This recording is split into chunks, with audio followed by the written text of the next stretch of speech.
God damn it. I should have burned that house down the day they laughed in my face. My name's Allison Blake, 34, financial exec, family outcast. I came home for forgiveness. Instead, I uncovered a betrayal so vile it cost me everything. Except my revenge.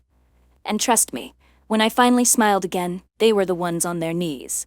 I stood in front of the black iron gates of the beachfront mansion my family still insisted on calling the Happy House. Funny how names don't change even when everything else does. The ocean breeze swept through my hair as I leaned against my dusty old car, my reflection faint in the window glass.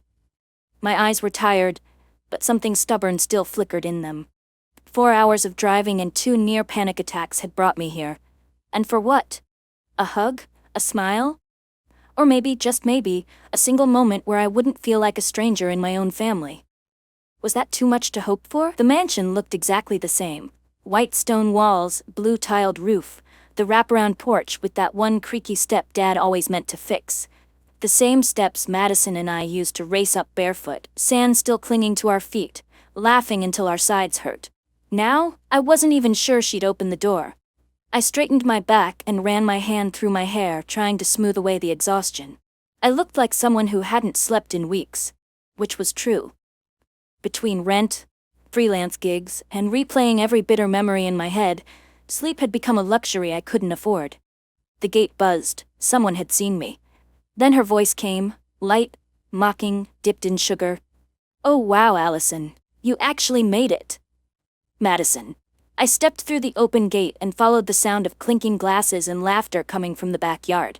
Madison stood at the edge of the patio, dressed in a flowy designer dress that probably cost more than my monthly rent. Her golden hair caught the sun just right. She held a cocktail glass, like it belonged there, like she belonged there. Around her were family, friends, cousins, maybe even Mom and Dad. I didn't recognize everyone, but they all recognized me. I could feel it in the way they turned to look. "Didn't think you'd show up," Madison smirked, eyes scanning me from head to toe. "Figured you'd be busy, doing something insignificant." Her words slid under my skin, like paper cuts. I clenched my car keys in my fist, the metal biting into my palm, but I smiled, tight, polite. I almost didn't. My voice came out steadier than I felt. What was I even doing here? Trying to prove something? Hoping they'd see me differently this time? I walked through the sliding doors into the house, my steps heavy on the polished floors. The scent hit me first: lavender, wine, and roasted garlic. A party was in full swing. Laughter echoed from the living room. There in the center was my mother. Perfectly made up, wine glass in hand, glowing with pride as she looked at Madison. Dad stood beside her, his arm wrapped around Madison's shoulder like a medal he'd earned. "Look at this, our wonderful daughter is now a manager," Mom announced, loud and triumphant. I stood still, waiting, hoping, but her eyes never met mine. "Our daughter, huh?" My stomach twisted. I had driven 4 hours just for a glance, a second, some acknowledgement that I still mattered. But as Madison giggled and raised her glass to the crowd, I suddenly felt it. I didn't belong here. And yet, somewhere beneath the ache in my chest, a quiet happiness stirred. I was here. I had shown up, not for them, but for myself. Maybe this time would be different. Maybe someone would finally look at me and see more than the family failure. "Mom, Dad," I said, stepping forward, forcing a smile. "Can I talk to you for a minute?" Dad barely glanced at me. "Can't you see Madison speaking? Try not to ruin the moment, Allison." And just like that, the quiet hope inside me shattered into sharp little pieces. I stood there, frozen in the middle of the room, surrounded by laughter that didn't belong to me. The living room felt smaller somehow. Or maybe it was just me shrinking inside it. Every clink of a glass, every cheer for Madison's success, scraped against my skin like grit in an open wound. I should have left right then. Slipped out the door, let them forget I was even there. But I didn't, because some stubborn part of me still wanted to be seen. Still believed, stupidly, that I had a place here. Madison waltzed across the floor toward me, her heels clicking with confidence only years of unearned praise could give. Her cocktail glass swirled lazily in her hand, like she was toasting her own reflection. "Oh, I almost forgot," she said, stopping right in front of me, her smile too wide. "Mom and Dad said I could stay in the apartment you're renting." I blinked. The words didn't register at first. "What?" I asked too softly. The apartment, she repeated with a lazy flick of her wrist like she was giving me a weather report. You know, the one you're always complaining about. They think it's better if I move in. I need the space, for work. I stared at her. You're moving into my apartment? She tilted her head, feigning confusion. Well, yeah, they paid the deposit, remember? And you don't really need that much space. Something cracked, not loudly, just enough for air to slip in. Madison, I said slowly, every word tasting like rust. They paid that deposit with my savings, money I spent 6 years building. They said they'd pay it back. Her smile faltered for half a second, then returned, soft and syrupy. You're always so strong, Allison, you'll be fine. I didn't respond. Couldn't. My hands were trembling, but I kept them by my side. If I moved, I'd break something. Maybe myself. My mother stepped in then, her voice cool and final, like a closing door. Allison, you need to understand, Madison's starting a new job. She needs focus, she needs space. You'll manage, won't you? I turned to her.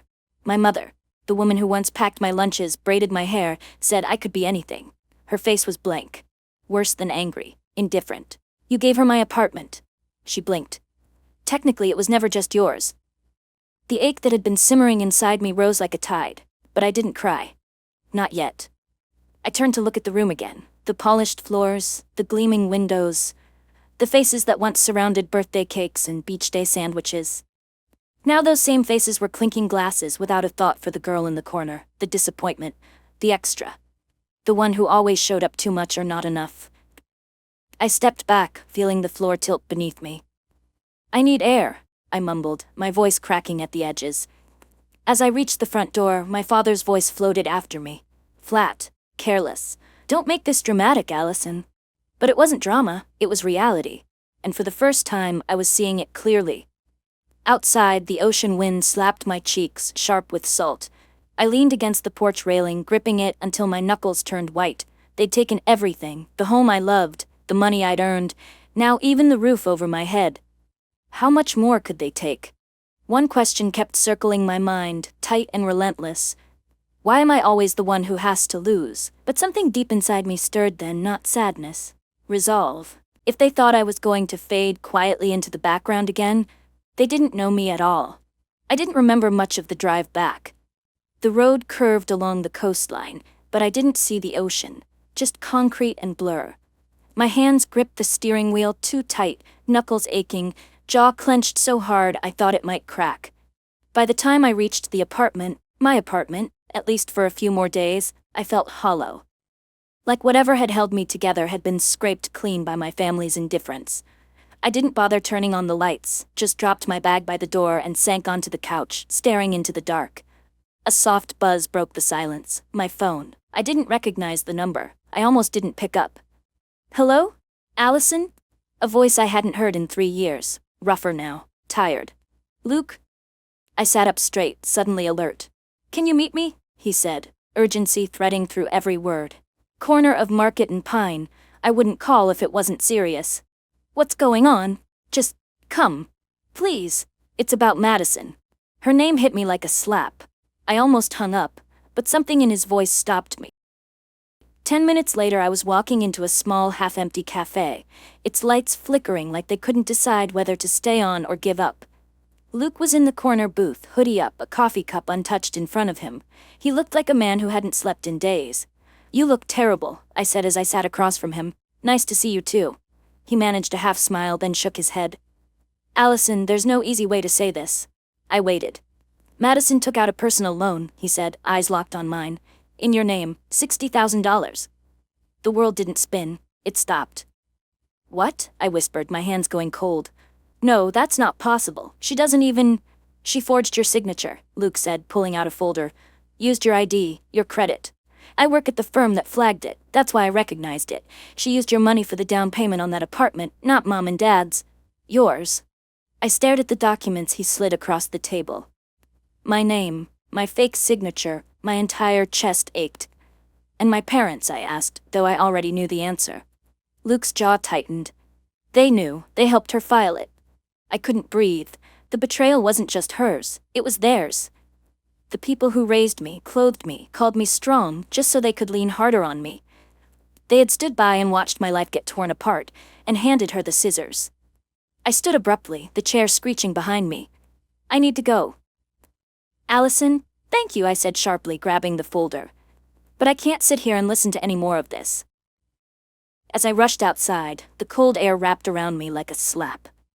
My breath came in sharp bursts. $60,000, 6 years of saving, of sacrifice, gone, stolen by my own blood. I looked up at the night sky, no stars, just city lights, bright, artificial, and merciless. My phone buzzed again. It was a text from my mother. Allison, Madison will be moving into the apartment next week. Please make arrangements to move out by Friday. It's for Madison's benefit. Hope you understand. I let out a laugh, low, bitter, empty. Hope you understand. Oh, I understood perfectly. I wasn't part of the family. I was a resource, and they had just overdrawn me. But this time I wasn't going to break. No more silence. No more being the quiet one in the corner while they drained me dry. Something had been lit inside me. A spark. And this time, I wouldn't let it go out. I didn't sleep that night. The apartment walls closed in tighter with every passing hour. I sat at the kitchen table long after the coffee had gone cold.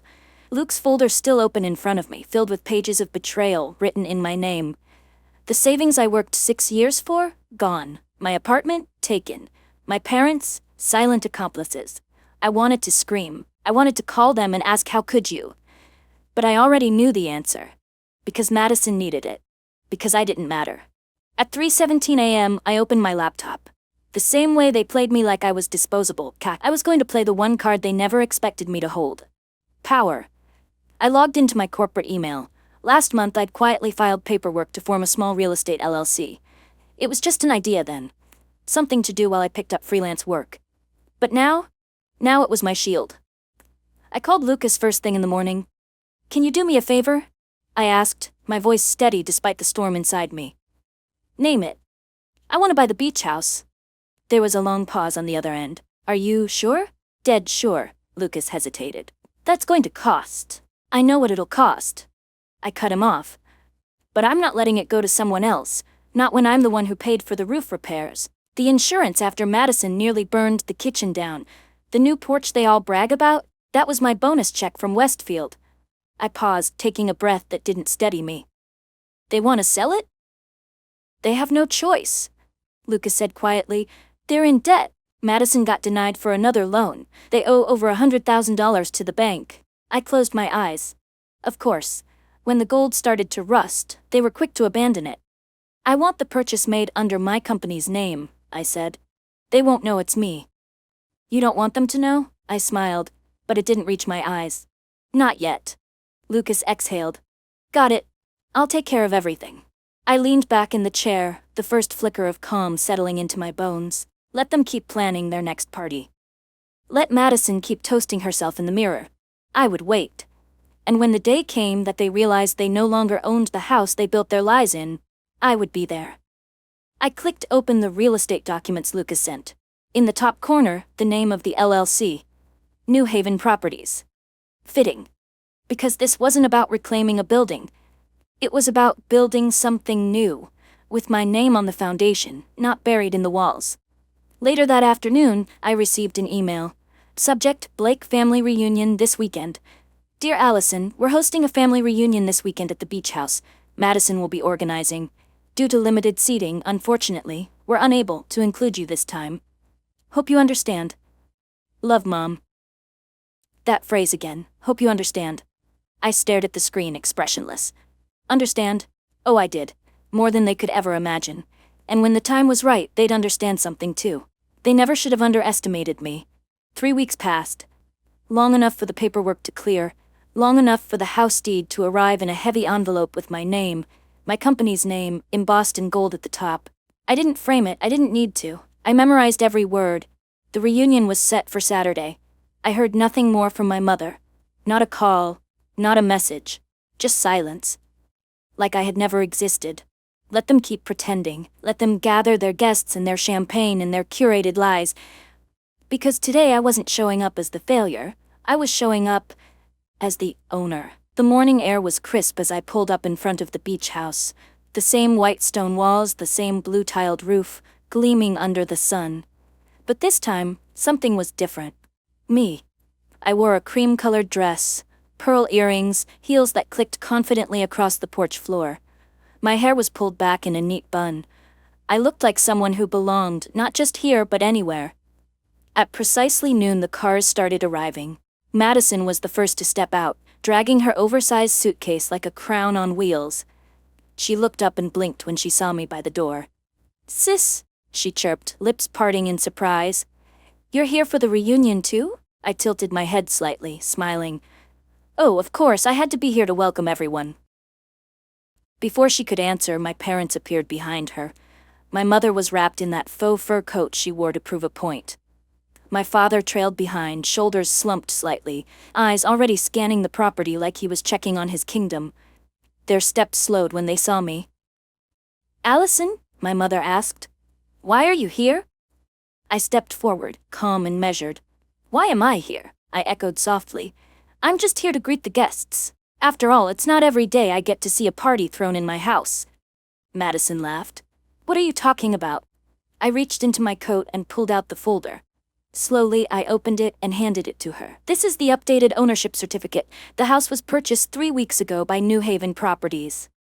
Madison's fingers trembled as she scanned the document. Her lips moved, but no sound came out. My mother took it from her, eyes widening as she read. "You bought it?" she whispered. I met her gaze.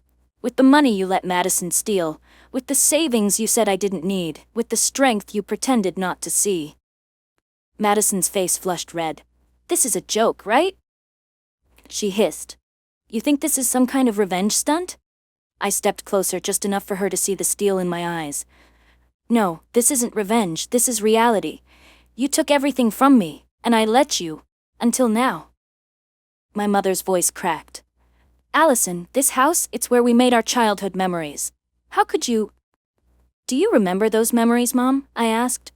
"Do you remember when I used to wake up at 5 a.m. to make breakfast for Madison before school? Or when I gave up my first bonus to fix the broken roof? You all forgot me long before I forgot this place." My father said nothing, just looked away. I walked to the kitchen and placed another folder on the counter. "Here are your reservations," I said calmly. 5-star hotel, downtown. Rooms are fully paid for. You can host your family reunion there."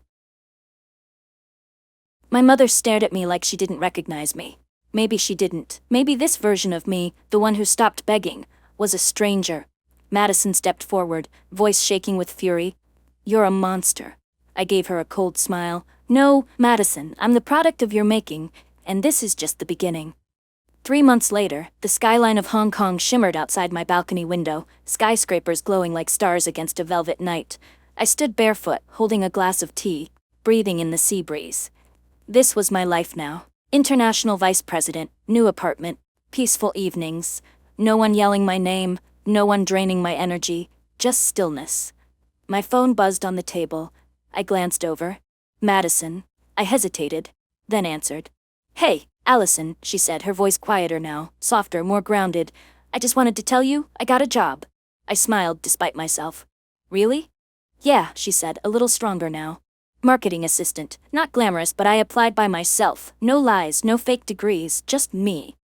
I walked back inside, sat down at the kitchen table. "You proud of yourself?" She paused. "I think, yeah, for the first time in a long time, I am." I nodded even though she couldn't see me. "Good, that's all I ever wanted for you." Madison was quiet for a beat. Then she said it. "Are you still angry with me?" I looked out the window again, watching the harbor lights twinkle on the water. I said honestly. I was furious, but holding on to that anger, it only made me tired. So no, I'm not angry anymore. "Then, are we okay?" she asked, voice fragile. I closed my eyes. "We're not where we used to be, Madison, and I don't think we ever will be. But if you keep walking forward, on your own feet, with your own strength, then yes, my door will always be open." She let out a breath, half relief, half sob. "I won't let you down this time." I didn't promise anything back. I didn't have to, because this time she was doing the work. The next day, there was a knock on my office door. I didn't expect who walked in, my mother. She stood in the doorway, small, nervous, hands clasped tightly around her handbag. She looked older than I remembered, not just in years, in weight. "Allison," she said, voice barely above a whisper. "I know you're busy, but I flew here to see you, in person." I said nothing, just pointed to the chair across from me. She sat down carefully, like she thought the room might collapse beneath her. I've been thinking about everything, about what I let happen. Her voice cracked. I didn't protect you when you needed me. I thought if I admitted Madison was wrong, I'd lose her. And in trying to keep one daughter close, I pushed the other away. I swallowed hard. The pain was old now, but still there, like a scar under the skin. You didn't just push me away, I said quietly. You let her steal my life, and you watched. Tears welled in her eyes. I know. And I can't ask you to forgive me. But I can ask for a chance to start again, to know you. The real you, not the daughter I ignored, but the woman you've become. The silence stretched between us like a tightrope. Finally, I nodded. Just once. I'm not promising anything, I said, but if you're willing to rebuild it brick by brick, I'll keep the door open. Her face crumpled in quiet gratitude. And for the first time in years, I saw not the woman who had failed me, but a mother who wanted to try. The apartment in Hong Kong was quiet. Not the kind of silence that feels empty. The kind that feels earned. I sat by the window with a cup of tea, watching the lights along Victoria Harbour flicker like constellations across the water. The world outside buzzed with energy, but in here, there was peace. My phone lit up. A photo from Madison. She stood in her tiny apartment, bare walls, mismatched furniture, but her smile was real. No filters, no performance, just pride. Just finished my first week at work, paid my own rent. It's small, but it's mine. I smiled, then replied, I'm proud of you, truly. I set the phone down and turned toward the living room, where the framed photo Lucas gave me sat on the shelf. Me standing on the rooftop of Westfield & Co., arms crossed, the skyline behind me. That woman had come a long way. From ignored, to invisible, to unshakable. And yet, I still kept one box from my past. Tucked in the corner of the bookshelf was the black velvet box my mother had given me before she flew back to Los Angeles. I hadn't touched it since. Tonight I opened it. Inside were pieces of a girl once forgotten. Crayon drawings Madison made when we were 5. The letter I wrote to Mom when I moved into my first apartment. The bracelet Dad gave me on my 18th birthday. The one he never remembered, but I never forgot. I held the bracelet up to the light. Cool metal, a little tarnished, still intact. Like me. My phone buzzed again, this time a message from Mom.